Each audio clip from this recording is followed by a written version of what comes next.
Anche ad Agrigento, come a Siracusa, il Museo regionale rischia la chiusura domenicale durante il mese di agosto a causa della mancanza di fondi. La vicenda riguarda la carenza di custodi che ha esaurito il 30% di monteore disponibili nelle giornate festive.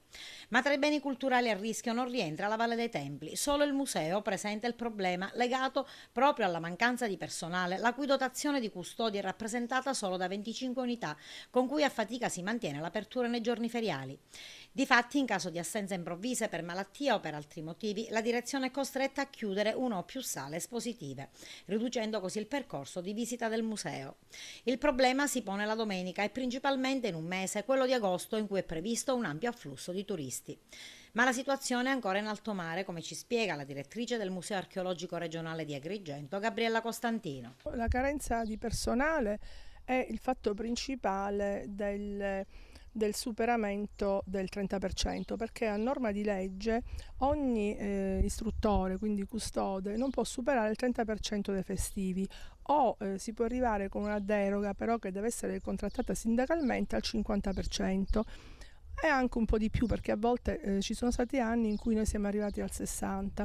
Per fare questa contrattazione decentrata aspettiamo che si avvenga la contrattazione a livello centrale fra il Dipartimento e le sigle sindacali, e quindi siamo ancora siamo in tempo, aspettiamo, si dovrebbe fare a giorni questa contrattazione, quindi poi faremo la riunione sindacale decentrata, per cui superando questo 30%, arrivando al 50% o anche al 60% con deroga, i festivi potranno essere, durante i giorni festivi il museo resterà aperto fino a tutto dicembre.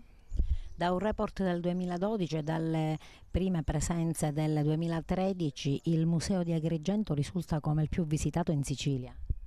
Sì, perché quest'anno abbiamo avuto anche una grande ripresa del turismo, sia anche delle scolaresche, quindi si è fatto un lavoro puntuale anche di diffusione di immagini, di promozione del museo anche attraverso il calendario storico che facciamo, e comunque abbiamo preso contatti con tante scuole, con università, anche con agenzie. E devo dire che rispetto agli altri anni quest'anno c'è stato un incremento nonostante la crisi economica che è evidente.